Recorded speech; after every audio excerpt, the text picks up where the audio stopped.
ایک یہ بھائی نے پوچھا ہے کہ بیماری میں مزار پر جا کر ایصال ثواب کرنے سے کیا ہمیں شفا حاصل ہو جائے گی؟ دیکھیں، یہ کس نے کہا کہ شفا مزار سے ملتی ہے؟ شفا دینے والی ذات اللہ تبارک و تعالیٰ کی ہے، وہی مشکل کشا ہے، وہی ہماری مشکلات حل کرنے والا ہے۔ بیماریوں، مشکلات، پریشانیوں کو دور کرنے والی ذات فقط ہمارے اللہ تبارک و تعالیٰ کی ہے۔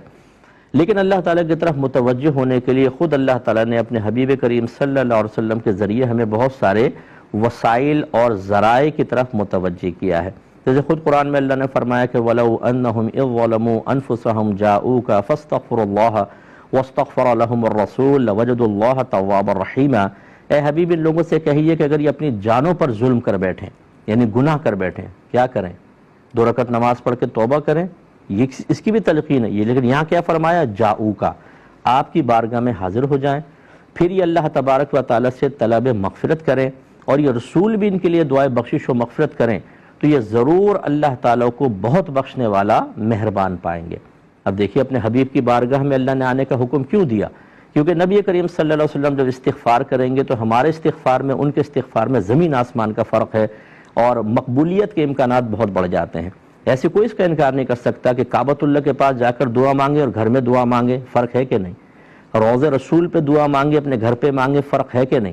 اس کا مطلب ہے مقامات کی تبدیلی کی بنا پر دعاؤں کی مقبولیت کے امکانات بڑھ جاتے ہیں۔ اس کی روشنی میں اب جواب آپ کے لیے یہ ہے کہ یوں نہیں ہوگا کہ کوئی صاحب مزار آپ کو شفا دے دیں گے یا ایصال ثواب کرنا شفا دے گا۔ آپ وہاں جائیں اور یہ سوچ کر کہ یہ اللہ کے نیک بندے ہیں، اللہ کی اپنے نیک بندوں پر دنیا میں جب وہ ہوتے ہیں تب بھی رحمت نازل ہوتی ہیں، پردہ فرما جائیں تب بھی رحمت نازل ہو رہی ہوتی ہیں۔ ان رحمتوں کی چھاؤں میں اپنے اللہ تبارک و تعالیٰ سے میں شفا مانگتا ہوں، اللہ تعالیٰ عطا فرما دے، یہ اس نیت کے ساتھ آپ جا سکتے ہیں۔ بلکہ مخاطب بھی کر سکتے ہیں، اگر آپ چاہیں تو ان بزرگ کو مخاطب کریں۔ ہمارے نبی کریم صلی اللہ علیہ وسلم جب قبرستان جاتے تھے تو السلام علیکم یا اہل القبور فرماتے تھے، مخاطب کرتے تھے، اے قبر والو تم پر سلام۔ اس کا مطلب ہے وہ سنتے ہیں، کہ حدیث میں بھی ہے، سرکار نے فرمایا جب تم سلام کرتے ہو مردہ اس کا جواب دیتا ہے، لیکن تمہیں اس کے جواب کا شعور حاصل نہیں ہے۔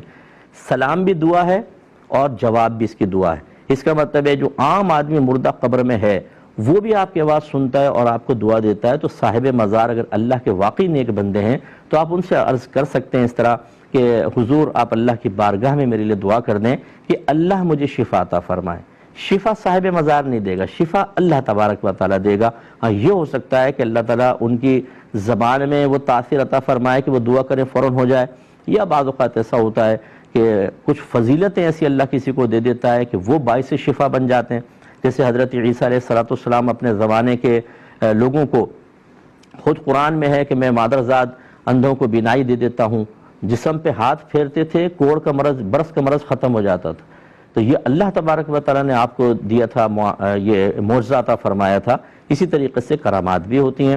اس کے پیش نظر آپ بہرحال جا کے یہ دعا کریں کہ اللہ تعالیٰ مجھے شفا دے دے ان بزرگ کے وسیلے سے، یا ان سے بھی کہیں کہ دعا کر دیں، اللہ تعالیٰ کرم فرمائے گا۔ یہ صحیح طریقے ہیں اور یہ صحیح عقیدہ ہے جو میں نے آپ کی خدمت میں ذکر کیا ہے۔ کالر ہمارے